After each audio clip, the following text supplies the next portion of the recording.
Now you might be wondering why I'm wearing glasses to start this video. I have perfect vision. I don't need glasses, but we are going to nerd the F out in this one because I'm going to be going through some advanced analytics for the running back class. Basically, what we're going to be doing is going over zone blocking scheme running backs, how they performed in the 2025 class, and gap or power blocking scheme running backs, how they performed in the 2025 class, and kind of talking about which teams run which scheme in the NFL, what teams who run that scheme need a running back in the NFL draft, and everything in between. So this is going to be a really interesting video. I don't think anybody's really doing this. Plus, also, it's really giving you guys some opportunities to see some of the advanced analytics, because I know, the platform that I use for this, Sports Info Solutions, is really expensive, and the public doesn't usually use it. So could be a lot of fun. Leave a like if you enjoy, all that good stuff. Let's get into it.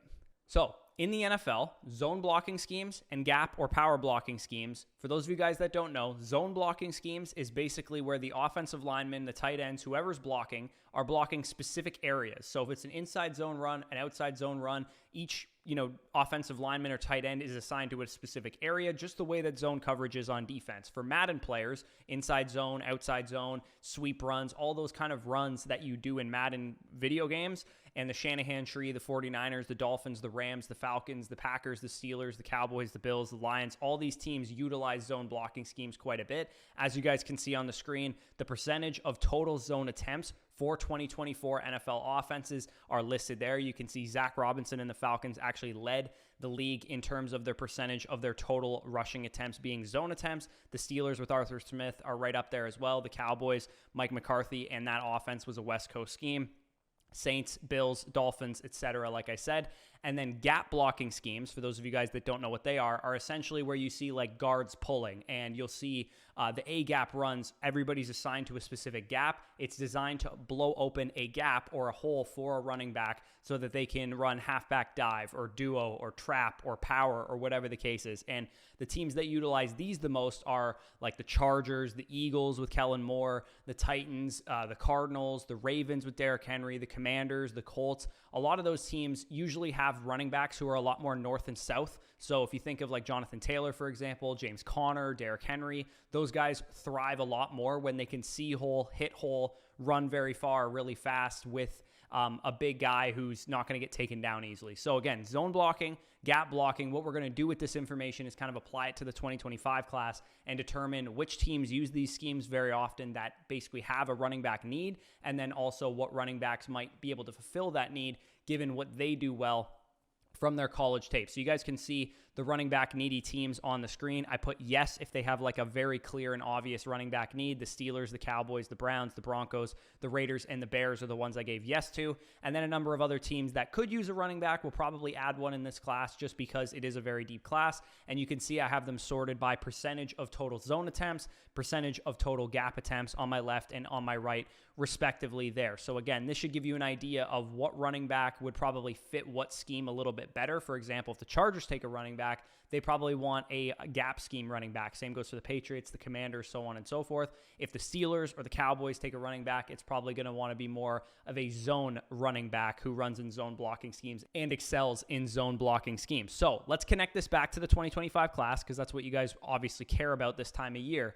Let's look at the zone running back traits here. So in zone runs on Sports Info Solutions, you can sort by specifically zone concept runs, which is an awesome tool, which is like extremely drilling down deep on the NFL landscape and the college football landscape. You guys can see the best running backs in the country in their college career. You can see I have listed on the left side there season. If it says last two, it just means 2024 and 2023 combined. Last three for Judkins, for example, would be 2024, 2023, and 2022. For Henderson, it's actually 2021, 2023, and 2024. Some running backs wouldn't have enough rushing attempts in that scheme to qualify, which is why it's a little bit different for every running back in this class, or at least the top running backs in this class, as you guys can see represented. So Genty, of course, is going to rank very highly in a lot of these because he's just an absolute stud. Anybody who had a good season this year and last year is going to rank highly in these, but you can see broken tackles plus missed tackles force rate, some of the best running backs in college football last year in zone blocking schemes specifically. Ashton Genty, Byshell Tootin, Raheem Sanders, who's a big back, Damian Martinez, Devin Neal, so on and so forth. When we look at first down percentage, you can see Damian Martinez also near the top of that one. Brashard Smith of SMU also generating a lot of first downs and zone attempts. Dylan Sampson, who of course is one of the better zone rushers in this class. Me and Danny have both talked about how he would be a great fit for like a Rams, Dolphins, 49ers type of scheme. Cam Scadaboo also ranks very highly as a zone runner as well. Then you look at EPA per attempt. So again, expected points added, an advanced analytic term, basically over the average college football running back, how much more per rush attempt were these guys adding in zone concepts? Dylan Sampson at the top of the list, Cam Scadaboo, Devin Neal, RJ Harvey, Jarquez Hunter, Trevion Henderson, so on and so forth. And then you can also see a bigger breakdown kind of the types of runs that they had. So a positive run, meaning that they kind of were rush yards over expected type of run. Boom runs, they broke off a big play. Bust runs, they obviously had a terrible play happen or whatever, and you ideally want to have a lower number of bust runs than boom runs. So I took all of this information, how they graded kind of across the board, and I gave them a little bit of like a scorecard here. Now, remember that these guys are ranked amongst each other, and this is a very good class. So just because somebody ranks a little bit lower doesn't mean that they didn't perform well in this area. It's just that this class is very good. So it's not like the guys who are ranked at the bottom of this suck and they're not good running backs. The key is kind of to pay attention to where each guy ranks in each one, because I'm going to do gap concepts in a second, but in zone rushes, this is where they all ranked. You can see on average, Cam Scadaboo was a really good zone runner. Devin Neal, very good zone runner. Dylan Sampson, RJ Harvey, Damian Martinez, Raheem Sanders, so on and so forth. At the bottom of this list, you have LaQuint Allen, Ollie Gordon, Byshell Tootin. Even though he ranked well in missed tackles forced, he didn't really rank across the board in a lot of other things. Quinshon Judkins didn't really rank that well as a zone runner, especially in the EPA per attempt and the positive play marks. Trevor Etienne also didn't really rank that good across the board, and you guys can see the rest of the other guys. When we flip over to the gap side of things, again, I'm not going to go through every single one in depth like I did already, but the gap scheme running backs, the guys who are better power runners, duo runners, trap runners, that kind of thing, Damian Martinez ranks at the absolute top of the class, and he was also top 5 on the zone cover or the zone blocking as well. So Damian Martinez looks like honestly just a very good sleeper in this class. Ashton Genty, Jordan James ranked very highly across the board here. RJ Harvey, again, ranked very highly across the board. Taj Brooks, Tootin, and then you can see guys like Amarian Hampton ranking a little bit better in this area, and then a couple other guys later on down the board as well. So when we bring the teams back up, again, we're going to wrap this all around to the NFL draft fit here. The ones that need running backs, you guys can see on the screen, Steelers, Cowboys, Browns, Broncos, Raiders, and Bears. I absolutely think within the first 3 rounds of the NFL draft, all of these teams will address the running back position. These were their sorted kind of total zone attempts versus total gap attempts. So again, let's try and play a little bit of matchmaker here. Based on the guys that were good zone concept runners, the good gap concept runners, we can kind of match make some running backs to this situation. And keep in mind, I have the team names highlighted because some of them have different offensive coordinators than they had last year, so their numbers might change. Steelers, Cowboys, and Broncos will probably stay the same. It's the same scheme, same play caller and stuff, but the Browns have Kevin Stefanski now calling the plays. The Raiders now have Pete Carroll, but he does run a lot of gap concepts, so it's not that big of a change. And the Bears will probably be on the other side of things, right? They have not that much zone, a lot of gap. Because Ben Johnson, who was with the Lions last year, is coming in, they will probably have a lot more zone rushing attempts. So primary zone teams, Steelers, Cowboys, and now the Bears because of Ben Johnson. Fit-wise, you can think that Cam Scadaboo would be a good fit for any of those 3 teams. Devin Neal would be a good fit for any one of those 3 teams. Dylan Sampson, Raheem Sanders, Brashard Smith, Caleb Johnson, Jarquez Hunter, all of those guys, as you can see on the screen here, were better against zone than they were in gap. Again, if the bigger the disparity, the better they are in one scheme or the other. And of course, there was guys that were really good in both types of schemes. Like you'd see RJ Harvey ranked top 4 in both schemes. Damian Martinez ranked top 5 in both schemes. Jordan James top 7 in both schemes. Ashton Genty top 8 in both schemes. Obviously, they could fit any offense. But it is worth noting some guys were better in one scheme versus the other, and same goes for gap concept teams. So you look at the Raiders, you look at the Broncos, fit-wise, it might be better that Ashton Genty be on that team because he was better in gap than he was in zone.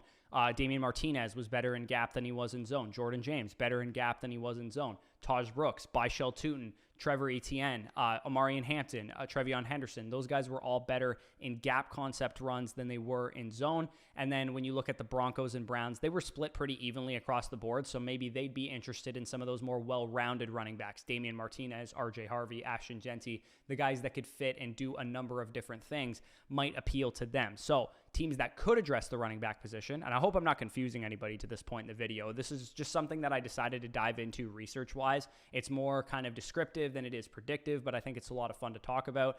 Vikings, Giants, Texans, so on and so forth, all those teams that could address the running back position, you can see all of them should stay the same because they have either the same play caller or the same scheme coming in. A few more gap teams here with the Chargers, the Patriots, the Commanders, the Chiefs, and the Bengals that might be in the running back market, as I talked about, some of the guys that fit the description.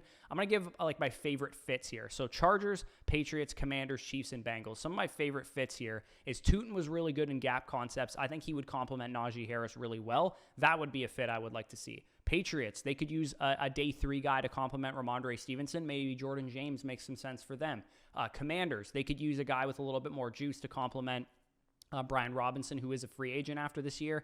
Maybe they're interested in a guy like Trevion Henderson. Maybe they're interested in a guy like Trevor Etienne to play kind of like a third down role for them. The Chiefs and Bengals, I think both probably feel comfortable with their backfields, but if they were to add somebody in the long term, maybe a Taj Brooks late on day 3, maybe an RJ Harvey for some juice for the Chiefs would make some sense. So playing a little bit of matchmaker here, given what we expect these teams to do in the draft. And then Vikings, Giants, and Texans expect to be heavier zone teams. So the guys that ranked better in zone make more sense for them. Maybe the Vikings would be interested in Cam Scadaboo. Maybe the Giants would be interested in Raheem Sanders, who was a big back who could complement Tyrone Tracy. Maybe the Texans could be interested in a long-term Joe Mixon kind of developmental guy. Maybe they would want to use Caleb Johnson for that, or maybe they would want to use Devin Neal for that. I think Devin Neal to the Texans would make a lot of sense there. So again, a little bit more anecdotal. The whole reason why I looked into this stuff in the first place was because me and David Zach, who's a good follow over on Twitter, basically put out this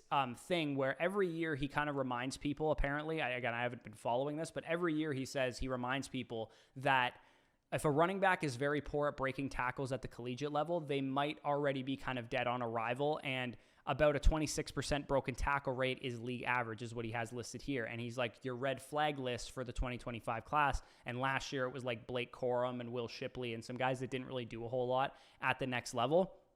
And the guy that I had a specific issue with was Quinshon Judkins, because I actually think Quinshon Judkins' tape represents something that you have to give a lot of context to, because when you watch him 2022 and 2023 at Ole Miss, I thought he was plenty elusive. I thought he was able to break tackles, able to make people miss, and I commented it's really important to contextualize that it wasn't an issue for him at Ole Miss. His career mark of 26.3% is being dragged down by the fact that Ohio State had him not get that many missed tackles forced because he was doing the dirty work at Ohio State. If you guys are Ohio State fans, you probably know what I'm about to say, but if you watch the film on Trevion Henderson and Quinshon Judkins, Judkins got all the dirty stuff, the 3rd and 2s, the 2nd and 4s. Trevion Henderson got the fun runs, the outside, off tackle, inside zone, outside zone stuff, whereas Judkins was running mainly in between the A and B gaps in gap concepts, and when he was running zone concepts, it was usually inside zone. If he actually wasn't elusive, A, it would have shown up on his testing, and B, he wouldn't have been elusive at Ole Miss. So that was kind of my point on Quinshon Judkins, and someone actually basically asked, and that's what sparked the idea for this video, so shout out to Adam who asked this question. He basically said, I wish there was a way to find out how efficient players were on zone concepts or on gap concepts. So that's why I kind of broke this down today. And I said there is. Basically, Quinshon Judkins in 2024 was 16th in the country in EPA per attempt on zone concept plays, which he ran a lot more gap at Ohio State and a lot more zone at Ole Miss, which is why he had a better kind of efficiency marks at Ole Miss. So inside zone, outside zone, sweep, stretches, and all that kind of stuff. And in 2023, he had a missed tackles forced rate per Sports Info Solutions of 28%, which kind of debunks David Zach's entire theory here that he doesn't break tackles or that he doesn't miss tackles. Again, it was a good discussion. I'm not like, shitting on anybody here. It's proof that he can do it, basically, was my point. And I think Quinshon Judkins, if you guys noticed there, ranked poorly across the board in zone concept and gap concept stuff because his 2024 numbers are weighing those numbers down. And you guys can see it kind of broken down here a little bit. I broke it down by year so you can see a little bit more of how his EPA per attempt was a lot higher in 2023. And across the board, his 22 and 23 numbers are a lot better. And again, keep in mind, he's 18 and 19 years old in those collegiate seasons. And as you can see in his gap numbers, he was basically just don't screw the play up. Like, he had a really low bust rate in 2024 on gap scheme runs because that's what the Ohio State offense dictated. Whereas in 2023 and 2022, he was a little bit more efficient on a down in, down out basis on both kinds of concepts. So again, the 2024 season specifically for Judkins was not good across the board. It's weighed down his efficiency marks, and Ohio State fans can tell you that he did the dirty work and Henderson got the glamour touches. So again, this exercise is more anecdotal than it is informative, but I do think this is an interesting topic because once we actually get landing spots and draft capital for players, it does really highlight which guys are good scheme fits more than the very obvious blanket statement. Is it a good landing spot because they have a good offense or a good quarterback or a good play caller? So the fact that a guy like RJ Harvey and Damian Martinez ranked pretty much universally across the board, good in gap and good in zone, really shows me that I'm on the right track having both of those two guys as top 12 running backs for me in the class, and both of those guys being some of my favorite running backs in this class just at value if I'm doing a mock draft or once we get to actual rookie drafts. Even if they get 3rd, 4th, 5th round capital, I'm going to have a whole lot of RJ Harvey and Damian Martinez. And same goes for Devin Neal, who scored pretty well. Cam Scadaboo, obviously Genty, of course, was going to score well in this. Well-rounded backs who can fit most schemes make it easy to project them. They're not as landing spot dependent, whereas you saw some of the other guys like Byshell Tootin was more gap dependent. Raheem Sanders, more zone dependent. Dylan Sampson, more zone dependent. Travion Henderson, more zone dependent. That makes them a little bit more challenging to hit at the next level. And Jordan James actually surprised me a little bit there. I didn't expect him to score very well, but he ended up doing that, so I might have to go back to the tape on him. May have to have a funeral for Ollie Gordon because nothing really keeps coming out well for him, whether it's the combine, anything after his 2023 season, basically, in college football has gone poorly for Ollie Gordon. And again, I'm not going to cope entirely on Quinshon Judkins. I recognize that he wasn't uber efficient this year, and that definitely hurts him. But for a dude who was a workhorse 2022 and 2023 at 18 and 19 years old in the SEC at Ole Miss, and is an elite athlete who can contribute on 3rd down, who with expected top 50 draft capital, I'm not really overthinking the stuff on Quinshon Judkins. So shout out to Judkins. He'll be on the thumbnail of this video. He inspired this entire exercise because I wanted to see, are the numbers worth drilling down on, or is he just not that efficient and we should probably lower him in the rankings? So if you want to fade Judkins, that's up to you. I'll take all the shares that you guys don't. This was kind of advanced analytics for the running back class. Hopefully you guys got some value from this video. Again, it was more fun than it was actually informative or big major takeaways, but it is encouraging to see some sleepers pop. It is encouraging to see some guys that are, I saw them and I was like, hey, that's a zone, concept running back, and that actually bared itself out in the numbers. So if you enjoyed this video, leave a like, subscribe, all that good stuff. Let me know what you guys thought in the comments down below. And with that being said, peace out, and I'll talk to you soon.